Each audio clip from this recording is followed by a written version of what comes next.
Was I wrong for refusing to finish my story after my wife kept interrupting me? I was talking to my wife one evening and trying to tell her a funny story from my day. It wasn't anything important, just something I thought she'd enjoy hearing. The problem was that I could barely get through it because she kept interrupting me.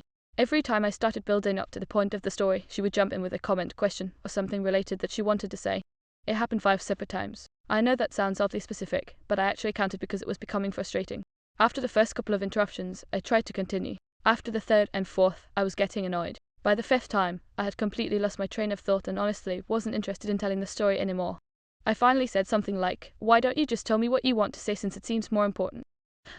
She immediately realized I was upset and started apologizing. She said she wasn't trying to be rude and asked me to finish the story. She apologized several more times and kept saying she genuinely wanted to hear it, but by then the moment was gone. The story was supposed to be a funny conversation, and after being interrupted over and over, I just wasn't in the mood anymore. I told her I didn't want to finish it. She continued apologizing and asked me again to tell her what happened, but I refused. Eventually she got quiet and looked like she was about to cry. I could tell she felt genuinely bad about it. Now I'm wondering if I took it too far. I was frustrated and felt like I wasn't being listened to, but she did apologize repeatedly once she realized what she had done. At the same time, I don't think I should be obligated to restart a story after the conversation has been derailed multiple times. Was I wrong for refusing to finish the story after being interrupted so many times? Was I wrong for telling my husband a 10-hour game day was too much? I'm a 31-year-old woman and have been married to my husband, who is 37, for nearly a decade. Overall, we have a good marriage, and I genuinely like that he has close friends and hobbies outside of our relationship. Every couple of weeks, he gets together with the same group of friends. They usually spend the evening playing tabletop games at someone's house. The gatherings normally run from around 7 o'clock p.m. until after midnight. I've never had an issue with that. It's his time to relax, and I think maintaining friendships is important. The complication is that we currently share one vehicle. A few months ago, his car finally died, and replacing it hasn't been financially possible yet. Because of that, we both rely on the same car for errands, appointments, and family responsibilities. One of those responsibilities is helping care for my younger brother who has special needs. On weekends, I often take him out to activities because he spends most weekdays at home and really looks forward to getting out of the house. Having access to transportation makes a huge difference for him. Earlier this week, my husband asked whether I minded if he spent Saturday with his friends. I said that was fine because I didn't have any specific plans yet. Then he told me he would be leaving around noon and wouldn't be back until about 10 o'clock that night. That surprised me because his game nights are normally much shorter. When I asked why it would take the entire day, he explained that the group planned to attend a gaming event during the afternoon and then continue with their usual tabletop session afterward. I asked whether he could ride with one of his friends so that I could keep the car. He said that wouldn't work and that he needed to drive himself. I told him that taking our only vehicle for 10 straight hours felt excessive, especially when it would leave me and my brother stuck at home all day. I suggested shortening the outing or finding some kind of compromise so that both of us could use the car that weekend. He didn't react well. He argued that he had missed the previous 2 gatherings and deserved a full day with his friends. The thing is, he didn't miss those events because of me. One weekend was cancelled because a friend was travelling and the other never happened for unrelated reasons. From my perspective, the issue isn't that he wants to spend time with his friends. I've always supported that. The issue is that we share one vehicle, and his plans would make it unavailable for nearly the entire day. The argument eventually became frustrating because I felt less like a spouse discussing logistics and more like a parent telling a teenager he couldn't spend all day with his friends. I don't want that dynamic in my marriage. I want us to be able to discuss practical limitations and find compromises without it turning into a fight. My husband thinks I'm being unreasonable and controlling. I think expecting access to our only transportation for part of the day is a fair request. Was I wrong for pushing back on the 10-hour outing? My sister excluded our mom from her wedding, and I told the family why. I'm a 42-year-old man, and my younger sister is getting married this year. Our mother has dementia following a stroke. While she has memory and cognitive issues, she is still physically capable and travels regularly. In fact, I take her on trips often because she has always loved seeing new places. When my sister sent out wedding invitations, she invited me but not our mother. At first, she claimed that traveling would be too difficult for Mom. I disagreed because Mom still travels without any major problems. After several conversations, my sister finally admitted the real reason. She said it was too painful for her to see our mother the way she is now. The strong, dependable woman we grew up with is gone, and she didn't want that reminder at her wedding. I told her I didn't agree, but it was her decision. I also told her that if Mom wasn't welcome, I wouldn't be attending either. My sister was upset because she wanted me to play an important role in the ceremony. A month later, I was talking to one of our aunts while Mom was with me. My aunt mentioned how sad it was that Mom could no longer travel and therefore couldn't attend the wedding. Confused, I asked who told her that. She said my sister had. I corrected her. I explained that Mom still travels regularly and that the real reason she wasn't invited was because my sister found it too difficult emotionally to see her in her current condition. My aunt was shocked and ended up telling other relatives. The story spread quickly, and now several family members are angry with my sister. Some have even said they may not attend the wedding. My sister is furious and says I should have kept my mouth shut. She claims I've damaged her wedding by telling people the truth. I didn't go out of my way to tell anyone. I was asked a direct question and answered honestly. Was I wrong for telling my family the real reason my mother wasn't invited? Was I wrong for telling my parents their advice came too late? When I finished high school, my parents made a huge deal out of it. There was a celebration, speeches, photos, and plenty of talk about how proud they were of me. I left for university feeling like I had a strong support system behind me. That feeling disappeared pretty quickly. My first year was rough. I was living on my own for the first time, struggling academically, and having a hard time adjusting socially. There were days when I felt completely overwhelmed. More than once, I called my mother in tears looking for support. Both times, she basically told me I would figure it out because I was smart and independent. The conversations ended almost as quickly as they started. My father wasn't much more involved. Outside of the occasional holiday or birthday message, we barely spoke. It felt like once I moved into my residence, I stopped being part of their daily lives. There were financial issues as well. Before I left for school, I was under the impression that certain expenses would be covered. Once I got there, I learned that wasn't actually the case. Rather than argue about it, I found ways to make it work through part-time jobs, student loans, and cutting expenses wherever possible. The moment that really changed things happened during my second year. I went through a difficult personal situation and desperately needed someone to talk to. I reached out to my mother, and she told me she had a lot going on and that we would talk later. We never did. After that, something shifted in me. I stopped expecting support, stopped asking for help, and accepted that I was responsible for handling my own problems. It wasn't what I wanted, but it felt easier than being disappointed over and over. Now I'm in my final year and living at home temporarily to save money. Suddenly, both of my parents are taking a huge interest in my life. They ask about my schedule, my career plans, my finances, my sleep habits, and every decision I make. My father constantly sends me articles and career advice. My mother regularly tells me what she thinks I should be doing differently. For weeks, I kept my thoughts to myself because I didn't want unnecessary conflict. Then one evening at dinner, my mother commented that I needed to be more focused about my future. My father immediately agreed and started offering advice. Something in me finally snapped. I told them it was difficult to take guidance from people who weren't there when I actually needed it. I reminded them about the times I called looking for help and support and got brushed off. I said I spent years figuring things out alone because I had no other choice. I told them that I didn't understand why they suddenly wanted to parent me now when they seemed uninterested during the years I was struggling the most. The table went silent. My mother started crying. My father said I was being unfair and disrespectful. I told them I was simply being honest and left the room. Since then, several relatives have reached out. Most of them agree that my parents love me and probably thought they were encouraging independence rather than abandoning me. I don't doubt that they love me. That's not really what I'm upset about. What hurts is that when I actively reached out for support, I felt ignored.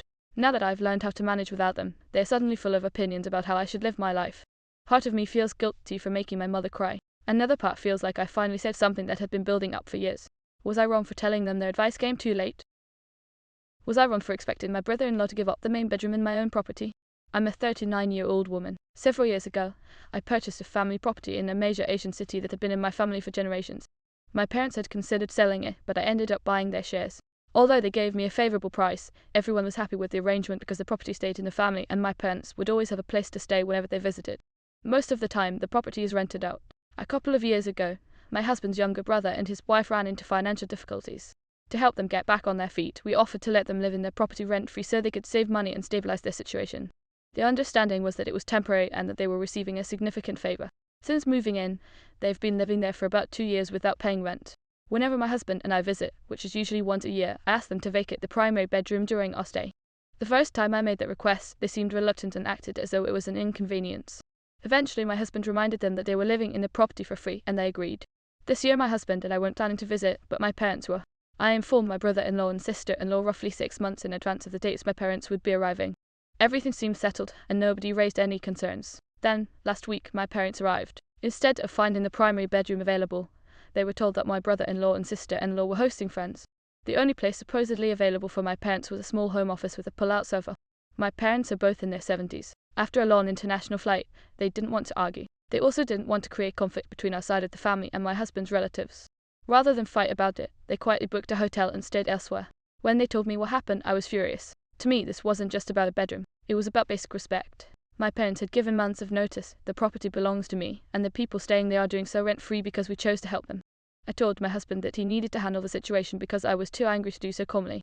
After hearing what happened, my husband called his brother and told him that their arrangement was over and that they needed to move out. Since then, my brother-in-law and sister-in-law have sent me messages accusing me of overreacting and calling me selfish. My in-laws have also contacted us asking for another chance and insisting that we should show more compassion. At this point, I honestly feel like the issue goes beyond a misunderstanding. We helped them when they needed it most, gave plenty of notice, and they still chose to prioritize house guests over my elderly parents in a property they don't even own. Now there is a major family conflict, and I'm being blamed for their housing situation. Was I wrong for expecting them to give up the primary bedroom and for supporting my husband's decision to ask them to move out? Was I wrong for refusing to help with my nieces until my younger niece gets evaluated? I'm a 34-year-old woman, and because I work remotely and have a flexible schedule, I've become the default support person for my brother's family. I regularly pick up my nieces from school, serve as an emergency contact, attend school events, and help out whenever their parents need coverage. My older niece, Ova, is 8. Her parents believe she has attention issues and anxiety, although she hasn't received any formal diagnosis. From what I've seen, she behaves like a fairly typical child her age. My younger niece, Lily, is 6, and her situation feels very different. For years, I've watched her struggle with things that seem far beyond normal childhood behavior. She frequently has stomach problems and accidents during the school day. I get calls from the school at least once or twice a month asking me to pick her up because her parents can't be reached quickly. She also has major difficulties with attention and awareness. She wanders away constantly, rarely responds when people call her name, and often seems completely disconnected from what is happening around her. At school, she requires nearly constant supervision. One staff member spends most of the day focused on keeping her on task and safe because she frequently leaves activities, walks away from the group, or becomes distracted by something else entirely. At the same time, she is academically advanced. She reads well above grade level and performs math far beyond what most children her age are doing. The challenges aren't limited to school. At home, she often forgets basic things like eating or drinking unless someone reminds her. Her parents have installed extra locks and alarms because she has a history of wandering outside. When we take her to crowded places, she has to be watched every second because she will simply walk away without realizing anyone is looking for her. Despite all of this, my brother insists that nothing is wrong. Teachers have raised concerns. Specialists at school have raised concerns. Family members have raised concerns. Yet my brother and his wife refuse to pursue any medical or developmental evaluation. The breaking point happened last week. Lily was sent home after repeatedly trying to climb a fence at school and leaving supervised activities. Since I was the one available, she spent the afternoon at my house. She wasn't feeling well and wanted constant attention, which meant I couldn't focus on my work at all. When my brother came to pick up the girls, I finally told him I couldn't continue doing this. I said that until Lily is taken to a doctor and properly evaluated, I will no longer serve as backup childcare, school pickup, field trip chaperone, or emergency contact. I explained that I love both girls, but I am not willing to continue carrying responsibilities that even her school seems to be struggling to manage. My brother was furious. He said Lily is fine and accused me of abandoning them without warning. Other relatives have also criticized me, saying it isn't my place to tell parents how to raise the child. I don't feel like I'm demanding a diagnosis or telling them what the outcome should be. I just think a child with as many challenges deserves to be evaluated by professionals instead of having everyone pretend nothing is happening. I care deeply about my nieces, which is exactly why this has become such a hard line for me. Was I wrong for stepping back until my brother and his wife seek help for their daughter? Was I wrong for choosing my daughter's performance over a funeral? My husband and I have a 6-year-old daughter who has been taking dance lessons for the past year. A few months ago, her studio announced the date for their annual recital. She had been practicing for weeks, was incredibly excited, and we had already arranged our schedules so we could both attend. 3 days before the recital, my father called with unexpected news. His wife's mother had passed away, and the funeral was scheduled for the exact same day as my daughter's performance. While I was saddened to hear about the loss, I wasn't particularly close to the woman. She was part of my father's extended family, and although we were always friendly, I only saw her occasionally. My children knew her as well, but their interactions were limited to brief family gatherings a few times a year. The funeral was being held in another city, requiring a flight and an overnight trip. My father offered to cover the travel expenses and asked that my family attend. When I explained that the recital was on the same day, he said he understood why bringing the children would be difficult. However, he and his wife felt that I should still come by myself. They argued that my husband could attend the recital alone and that missing one performance wouldn't matter in the long run. According to them, my daughter was young enough that she probably wouldn't even remember whether I was there. They also pointed out that she would have many future performances, while a funeral only happens once. I understood their perspective, but I disagreed. My daughter had spent months preparing for that day. She had been talking about it constantly, asking whether I would be there and counting down the days. I felt that I had made a commitment to her, and I didn't want to break it. I offered my condolences and explained that I would not be attending the funeral. On the day itself, I went to the recital. My daughter was thrilled to see both of her parents in the audience, and she had an amazing time. Meanwhile, my father and his wife remained silent throughout the day, which I respected because I assumed they were focused on grieving and being with family. The following evening, my father called. The conversation quickly turned into an argument. He said his wife was devastated that I hadn't attended and felt deeply hurt because her mother had always cared about me and my children. He also accused me of treating her family as though they didn't matter and said he couldn't understand why I wouldn't make what he considered a relatively small sacrifice. I told him that I wasn't dismissing anyone's grief. I simply believed that honoring a commitment to my daughter was the right choice. In my mind, a 6-year-old may not remember every detail of the years from now, but she would absolutely remember looking into the audience that day and seeing whether her parents showed up for her. My father disagreed. He said children need to learn that sometimes adults have more important obligations and that a funeral should have taken priority. Now I'm questioning myself. I still feel that I made the right decision for my daughter, but I also understand that my father and his wife were grieving and wanted support from family during a difficult time. Was I wrong for choosing to attend my daughter's recital instead of the funeral? Was I wrong for ignoring my desk call during my graduation? I'm a 27-year-old woman who recently finished university after several years of hard work. Paying for school was largely my responsibility, and earning my degree is something I am incredibly proud of. When I told my family I had completed my program, most of them were excited for me. My father, however, focused less on the achievement itself and more on whether the degree would eventually lead to a high-paying job. He kept asking if it would be worth it financially. That bothered me because my parents divorced when I was young, and my father contributed very little toward my education. To me, the degree was already worth it because of everything I learned and accomplished along the way. After graduation dates were announced, I invited him to the ceremony. He said he would think about it. Eventually, he decided not to attend, explaining that the drive would be inconvenient and that dealing with parking in the city wasn't worth the hassle. His decision hurt. I had regularly travelled several hours to visit him, yet he wasn't willing to make a shorter trip for what felt like one of the biggest milestones of my life. Since he didn't want to attend, I invited my grandmother instead. She initially agreed but later backed out after speaking with my father. She became convinced the trip would be too complicated, even though transportation had already been arranged. As it turned out, she ended up spending that day helping with plans involving my father instead. My father suggested we celebrate separately with a dinner at a later date. I tried several times to arrange something, but every attempt seemed to stall. First he said it was too early to plan. Later he said we could discuss it another time. Eventually he stopped responding altogether. By the time graduation arrived, I wasn't expecting much. The ceremony itself was wonderful. Afterward, I was standing with classmates taking photos and celebrating when I noticed my phone ringing. It was my father. I didn't answer. I wasn't ignoring him out of spite. I was in the middle of conversations, surrounded by friends and family, and assumed I could simply call him back later when things settled down. About an hour later, when I got home, I checked my phone. I found a string of messages from him. The first few were congratulatory, but the tone quickly changed. He became angry that I hadn't answered immediately. He accused me of not caring, said that if I wanted him to be involved I should have picked up, and ultimately told me to forget about the dinner he had previously suggested. I was shocked. From my perspective, I had invited him to the ceremony, tried repeatedly to include him in the celebration, and spent months making an effort. He chose not to attend, discouraged my grandmother from coming, and never committed to the alternative plans he proposed. Yet somehow, missing a single phone call during my own graduation celebration became the thing he was upset about. Now I can't tell whether I genuinely handled this badly or whether his reaction is completely disproportionate. Was I wrong for not answering my father's call during my graduation celebration? Am I wrong for treating my father like a child on our family farm? I live with my parents on a dairy farm in rural New Zealand, and over the years the household dynamic has become increasingly strained.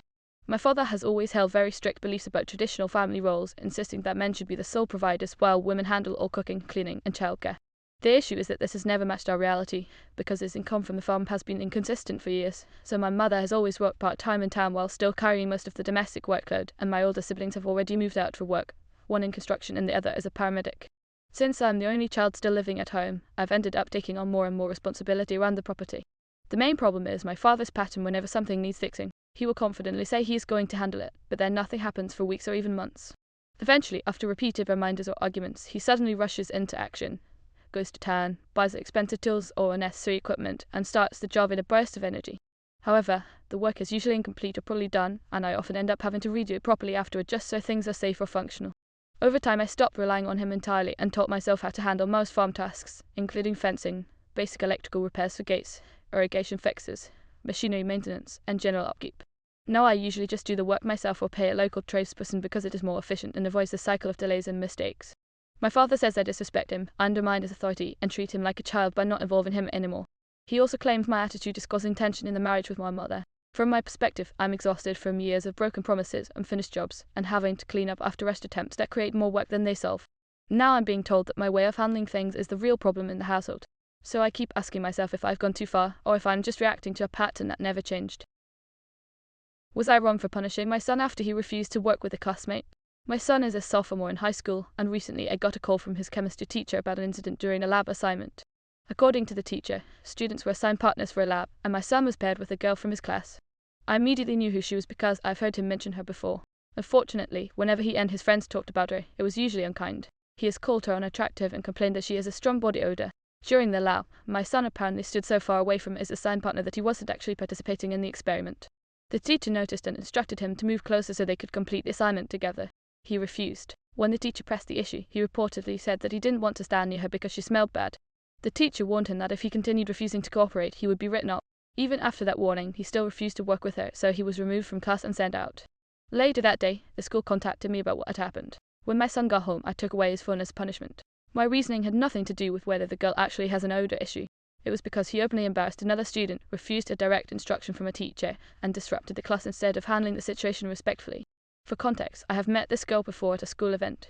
It is true that she sometimes has noticeable hygiene issues. However, that doesn't change how I feel about my son's behavior. Even if his complaint was genuine, I don't think humiliating someone in front of classmates is acceptable. There are ways to handle discomfort privately and respectfully. Refusing to participate, insulting another student, and challenging a teacher's instructions wasn't one of them. My husband disagrees with me. He thinks I overreacted and argues that our son shouldn't be forced to work closely with someone if there is a legitimate odor problem. My son also feels the punishment is unfair because he believes he was simply being honest. From my perspective, the issue isn't whether the girl smells bad. The issue is how he chose to handle it. Instead of quietly speaking with the teacher, asking for help, or dealing with the situation maturely, he turned it into a public scene that likely embarrassed a classmate who may already be struggling socially. Now I'm getting pushback from both my husband and my son, and they're making me wonder whether I was too harsh. Was I wrong for grounding him after what happened in class? Was I wrong for refusing to give my nephew a plush penguin from my backpack? I'm a 29-year-old woman, and for the past few years I've kept a small plush fox attached to my backpack. It isn't worth much money, but it means a lot to me personally. A close friend gave it to me before moving overseas. We only get to see each other every few years, and the fox was a goodbye gift from our last visit together. Since then, I've carried it everywhere as a reminder of our friendship. Last weekend, I was at my brother's house for a family gathering. My nephew, who is 8, noticed the plush hanging from my backpack and immediately became interested in it. He asked if he could see it, and I let him look at it up close. I kept it attached to my bag because I was worried it might get misplaced if it was passed around. A little while later, he asked if he could have it. I told him no, but I offered to buy him a similar plush or even let him pick out a different one the next time we went shopping together. He wasn't interested in that idea. Instead, he said he wanted this specific plush because he had already decided it was his friend. I tried explaining that it was a special gift from someone important to me and that I couldn't give away this particular one. At first, my brother backed me up and told him that people aren't entitled to other people's belongings. Unfortunately, my nephew started crying. The longer he cried, the more uncomfortable everyone seemed to become. After a few minutes, some relatives began suggesting that maybe I should just let him have it. One family member quietly told me it was only a stuffed toy and that an 8-year-old wouldn't understand sentimental attachment. I responded that even if a child doesn't fully understand sentimental value yet, the adults in the room certainly should. Eventually, my nephew calmed down, but afterward my brother pulled me aside. He said I had turned a simple situation into a bigger issue than necessary and that I could have given my nephew the plush and asked my friend to send another one later. That comment bothered me. To everyone else, it seemed like they were looking at a small toy worth a few dollars. To me, it was a meaningful gift tied to a friendship that has survived years of distance. The fact that it wasn't expensive doesn't make it replaceable. I also felt frustrated that the focus shifted from teaching a child that sometimes the answer is no to pressuring me to give up something important because his disappointment made everyone uncomfortable. I love my nephew, and seeing him upset genuinely made me feel bad, but I still don't think I would have given him the plush, even knowing how the situation would play out. Was I wrong for refusing to give it to him? Was I wrong for staying quiet when my brother-in-law called my wife a bad parent? My wife and I are both in our early 40s and have 2 children. Our daughter is involved in competitive basketball, while our younger son plays recreational flag football. One thing my wife and I have always agreed on is that our children's sports activities should not control every aspect of our family life. We support their interests, make sure they attend games and practices whenever reasonably possible, and encourage them to be committed. At the same time, we aren't willing to build our entire schedule around youth sports. If a family event, holiday, or important opportunity occasionally conflicts with a practice, we don't see that as the end of the world. A few weeks ago, we travelled to visit my wife's sister and her husband for a long weekend. They live several hours away, so making the trip meant our son would miss one of his football practices. During a conversation, my brother-in-law asked about the kids' activities. At some point, my wife casually mentioned that we had missed our son's practice because we were visiting family.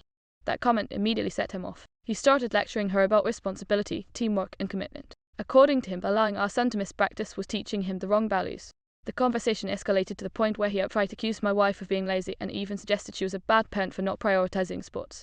I heard the entire exchange. The thing is, I completely agree with my wife. We made the decision together. Missing one recreational practice for a family visit wasn't something either of us considered a problem. But I didn't say anything. My reasoning at the time was simple. I didn't think arguing would accomplish anything. My brother-in-law is extremely opinionated, and once he decides he's right, nobody changes his mind. I figured jumping into the conversation would just create a bigger fight and ruin their visit. So I stayed quiet and let the discussion end on its own. The next day, while we were driving home, my wife asked why I hadn't defended her. Honestly, I was surprised she was still thinking about it. I told her that she already knew I agreed with her and that I didn't feel the need to jump into every disagreement just to prove I was on her side. In my mind, my support wasn't in question because the parenting decision had been made jointly.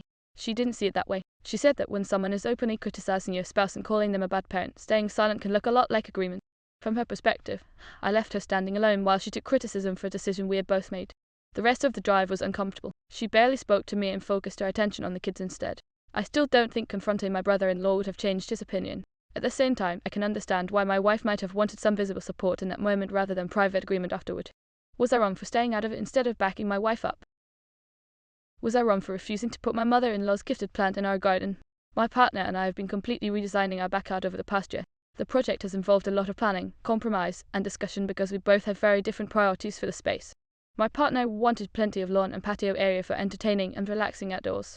I was focused on creating a garden that would support local wildlife and require minimal maintenance once established. After many conversations, we reached a compromise. The lawn and patio would take up most of the yard, while the smaller garden areas would be dedicated entirely to native plants. That was the agreement we both settled on. This matters a lot to me because I'm passionate about ecological gardening. Our region has experienced significant declines in pollinators and bird populations, and local environmental groups have encouraged homeowners to incorporate native species whenever possible. I spent months researching plants that naturally thrive in our soil, support wildlife throughout the year, and can survive on rainfall alone once established. I carefully designed every section of the garden around those goals. My partner was fully aware of how important this was to me, and one of the things we specifically discussed was how we would handle gifted plants. We agreed that gifts would not automatically be added to the garden if they didn't fit the overall plan. A few months later, my partner celebrated a birthday. His parents gave him some money, but his mother also wanted to include a small physical gift. She chose an ornamental grass and presented it as something she hoped would eventually be planted in the new garden.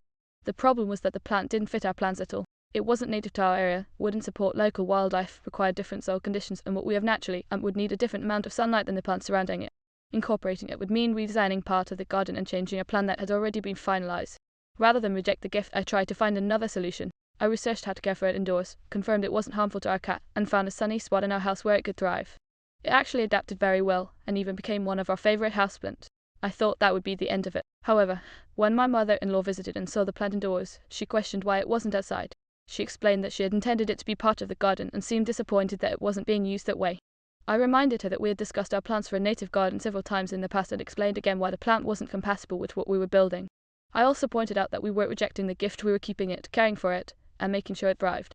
My partner supports my position completely. He remembers our conversations, understands the compromises we both made during the renovation, and agrees that changing the garden plan now wouldn't be fair. Still, I could tell his mother's hurt. I think she genuinely imagined visiting in the future and seeing the plant she gave us growing in the garden. Knowing that makes me feel guilty, even though I don't believe we're doing anything wrong. From my perspective, we accepted the gift, found a place for it in our home, and honored the agreement we made about the garden long before the gift was ever purchased. Was I wrong for insisting that the plant remain a houseplant instead of putting it into the garden? Was I wrong for telling my manager I couldn't work with my future sister-in-law anymore? I'm a 33-year-old woman, and last year my fiancé's older sister briefly worked at the same company as me. She was there for only a few months, and ever since she left, she has blamed me for what happened. To be clear, I had nothing to do with her getting hired. I didn't recruit her, recommend her, or influence the hiring process. By the time she joined the team, everything had already been arranged. When she started, she received the same onboarding and support as everyone else. She spent her first couple of weeks shadowing experienced staff, was given detailed training materials, and had access to step-by-step procedures for the tasks she was responsible for. Unfortunately, problems started appearing fairly quickly. She regularly made mistakes that should have been caught before work was submitted. Documents were sent out with formatting errors, information was missed, and emails often had issues that other employees had to correct afterward. What frustrated people most wasn't necessarily the mistakes themselves, but her reaction whenever someone tried to help her improve. Rather than accepting feedback, she frequently became defensive. There were several occasions where managers or coworkers pointed out errors, and she immediately argued about them. One memorable incident occurred when a supervisor asked her to revise a document before it was sent out. Instead of simply making the correction, she insisted the wording had come from somewhere else and suggested someone else could deal with it later. The discussion escalated into an argument, and she eventually walked away from her desk in frustration. I also had my own difficulties working with her. Because we were on the same team, she often came to me with questions. At first, I was happy to help. Over time, however, I found myself answering the same questions repeatedly. One day she asked for help with a task we had already gone over multiple times. While trying to explain the process again, she asked whether something on her screen looked correct. The problem was that I couldn't actually see her screen from where I was sitting. I told her I wasn't sure because I couldn't see what she was looking at. She responded with a comment that came across as sarcastic and dismissive, implying that I didn't know what I was talking about despite being the person she had asked for help. That interaction was the tipping point for me. I was already stressed from constantly fixing mistakes and fielding repeated questions, and I felt that our working relationship had become unproductive.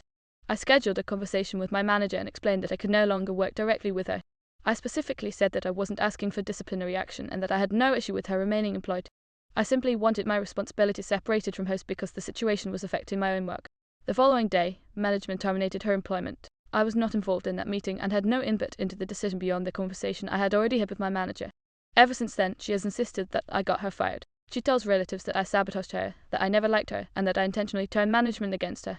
She claims I treated her unfairly and says people only know my side of the story. More than a year later, she still brings it up whenever the subject comes up around family.